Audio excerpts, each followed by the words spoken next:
and welcome to another Watchlist, my weekly rundown of what I've been watching and what I've been up to. And this week has a bit of a monster thing to it, very loosely speaking. So, not as highbrow as previous weeks, but I think definitely still some interesting releases to get to. Some old, some new, some borrowed, some blue.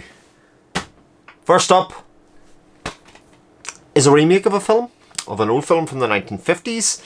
This one's a 1970s remake of it. And I've got to be honest, when I picked this up, I actually thought it was the original and therefore didn't play it, thinking it was kind of one of those 1950 B-movie genre things that it was. But this one is the Arrow release, and it is the 1970s remake of Invasion of the Body Snatchers. Invasion of the Body Snatchers is, like I say, this remake of a classic sci-fi tale that stars Donald Sutherland as what seems to be a bit of a health inspector, or works in the health department, and well, friends, people in the city start acting a bit not themselves in New York, and he starts to notice it, friends start to notice it first. They come to him for advice or otherwise, and because it's, you know, sort of loosely Department of Health kind of stuff, he takes an interest. And in classic sci-fi sense, it's people basically being, well, what we think is taken over by another mind, but maybe something else is going on a bit there in the background. Invasion of the Body Snatchers is definitely one of those, is the person who you think they are, or are they somebody else inside their body? That kind of thing. Bit of horror. And I have to say, it's bloody brilliant. This version is absolutely outstanding. It's like, what, 2 hours long or something, and it absolutely flew by. It was really, you know, compelling. I couldn't stop watching it. Some of the acting within it is excellent. Some of the acting is over the top. In fact, the whole thing's a bit over the top, but it doesn't matter because it's done in that classic 1970s style of being gritty enough and realistic enough that you kind of go along with it and go, yeah, this is interesting. And I have to say, it is one of the greatest endings of all time.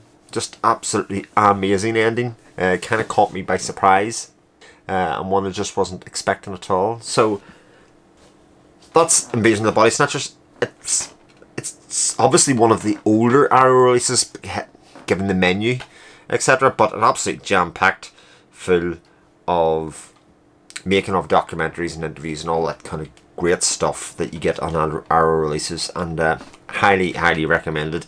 If you haven't picked up this, thinking it was an old B movie, it's definitely not that. It is absolutely top drawer sci-fi, in my opinion. That was the first one. Second one up is, well, something I don't talk an awful lot about, and that is 4K Blu-rays. And if you're going to get a 4K Blu-rays about monsters, you may as well go with the master of them all and talk about The Fog by John Carpenter. And this is the 4K release. And like I say, I don't talk very often about 4K releases, but I have to say, I might be all in 4K now. I have to say, 4K for me is very hit and miss. A lot of times I look at it and I really can't see much of a difference beyond the opening kind of couple of shots. But I think I've definitely got that stage of, well, when you see it, you see it, and I definitely see it in The Fog. The Fog tells a story of a seaside town in America where an old legend is in play, and there seems to be like a fog, or a living fog, coming in and causing murders in the town. They're responsible for murders, if you want to put it that way. So it's a dangerous fog, I suppose you want to say, but that's one of those kind of old maritime tales. And like most John Carpenter films, especially the ones that are done well, it's absolutely dripping in atmosphere. Dripping top to the bottom atmosphere. And the higher fidelity visuals really play into this so well. It's some, you know, subtle special effects, some kind of very inventive special effects that are inside it, but classic Carpenter in that use the atmosphere, build the world, tell the story, and have fun with the filmmaking. And to that end, this 4K release is absolutely wonderful because, you know, the extras in it go on for days. for a start, but also, you know, really illuminate how they made the film and some of the real great joy in the filmmaking, especially of John Carpenter movies, where there all seems to be, like I say, a lot of fun happening there. So yeah, picked this up. I picked up Prince of Darkness and They Live, and I'll pick up Escape from New York as well, even though I'm sort of not a massive fan of Escape from New York. I think I've talked about it previously in the channel, but it is that kind of fun world building thing that Carpenter does. So yeah, kind of all in 4K Blu-rays, and I think we'll see a bit more of these over the next weeks and months. And you know, there's just something about these slipcovers of the 4 that came. Now, there's limited editions that came with the soundtracks, etc., that I don't have, and I'm not prepared to pay the extra money for them, because ultimately all I want is the film and the extras. So that was The Fog. Terrific. Next one up is another Arrow release, and it's another 4K. Monster movie 4K. There's not actually a lot of these, so you can probably guess which one it is, but this one is Tremors. Now, I probably seen Tremors when I was much younger, but I couldn't honestly remember when I went to put this on. This is the lovely hardback edition with the poster, etc. on it, and the J card. That I generally keep the J cards on, I have to say, on these kind of things. And yeah, gorgeous set. But Tremors tells the story of Kevin Bacon and the other guy that's in it, who work in this kind of out of the way town, villagey kind of thing in America, in the desert. And while they're there, there's things under the ground that are attacking people, for want of a better word, killing people. Some of the older population seems to be going missing. People that are building homes go missing, and it turns out that these creatures that basically burrow into the ground, that use sound as a way of tracking positions of people to attack and then latch themselves on. It's great monster practical effects in here. I think that's the real calling card of Tremors. I mean, it's a 15. I don't know. I mean, it's a bit gruesome in a couple of small areas, but nothing that would entirely blow you away in terms of scaring you or otherwise. In fact, when I was in watching this, about halfway through, my wife came in and said, "What are you watching?" "No, I'm watching Tremors." And she went, "Isn't it a bit silly?" And I went, "Yeah, it's again fun, silly. You know, Kevin Bacon being Kevin Bacon. What can be bad about that, you know?" So, like I said, Kevin Bacon's great, but a lot of the other supporting cast are also terrific. The army couple, they're loaded up to the eyeballs and weapons, etc., are great. The kid that annoys everybody.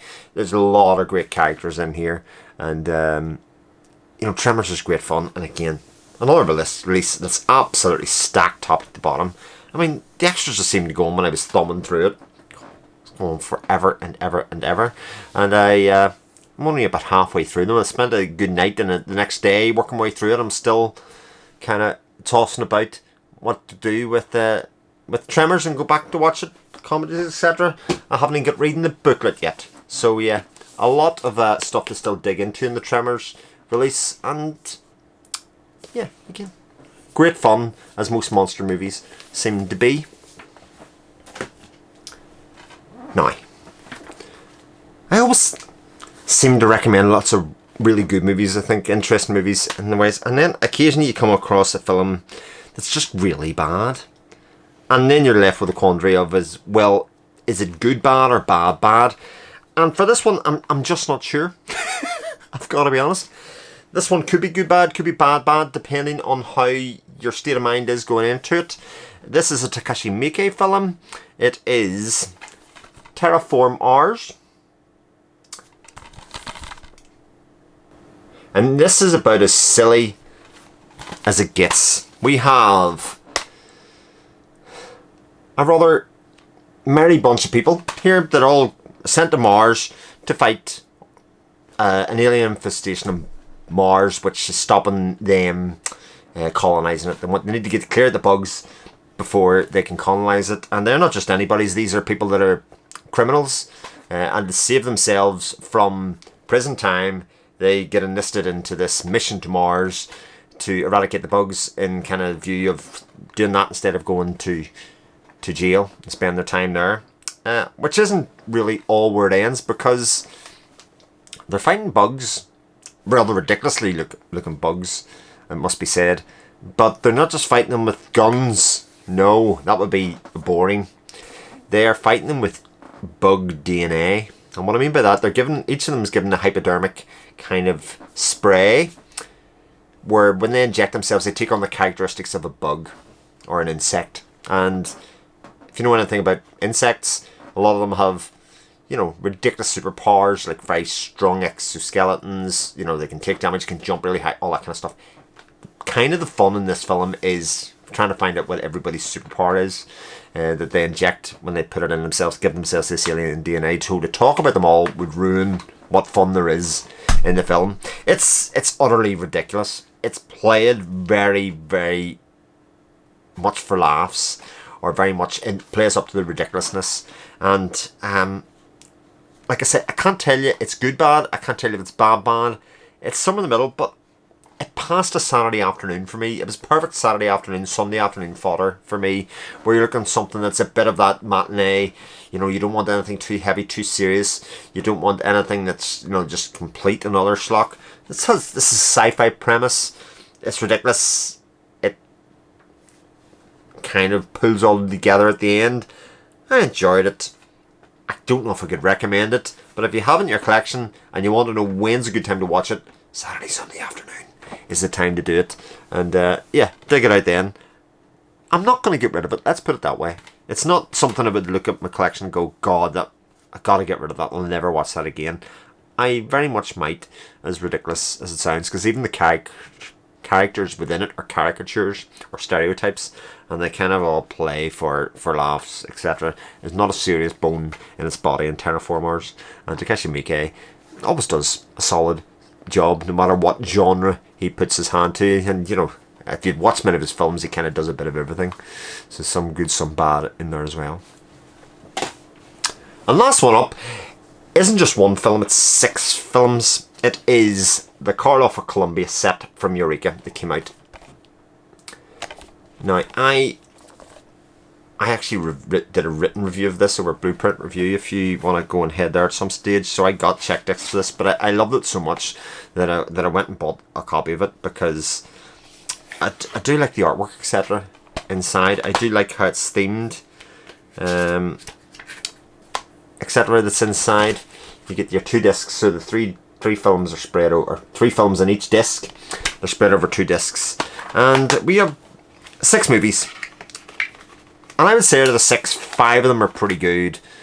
I think of those 5, one's very good and one I didn't really like at all. The one that I thought was really good is the first film, which is The Black Room, which stars Karloff. It's 2 parts. Starts as 2 twin brothers, and there is a prophecy, where it seems to be in the realms of prophecy in monster movies, that say, one brother will kill the other one in what is known the Black Room of the castle. So the father blocks up the Black Room so it can never come true, etc.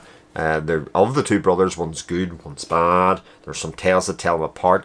It's ridiculous. It's not very long, but it is quite good, and I think Karloff is excellent in this. This being his first movie for Colombia as part of a deal after he left Universal. And I would say all of these films are carried very much by Karloff's persona. He's good in some of it, he's crazy in some of the other ones, he's bad in some of the other ones, but it's his strength of performance that carry all of these through. I think The Black Room is very good. The next 3 films, The Man They Could Not Hang, The Man with 9 Lives, Before I Hang, and The Devil Commands, they're all Mad Doctor or Mad Scientist movies. So he's got, for one reason or another one, he is looking to use science to his good. The Man They Could Not Hang, The Man with 9 Lives are really about reanimating or coming back from the dead.